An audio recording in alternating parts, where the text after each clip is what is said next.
how to winterize a heat pump. If we are no longer going to use the heat pump during the winter months, we must winterize it. Proper winterizing is necessary in order to prevent damage to the condenser. First, we must close the valves that supply water to the heat pump and open the bypass valve. After that, we must drain the condenser by unscrewing this plug.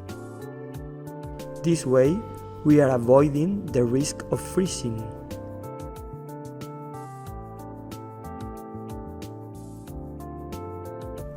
When the machine is empty of water, we can screw back the plug. Finally, we use the air winterizing cover on the heat pump. Thank you for watching. Bye.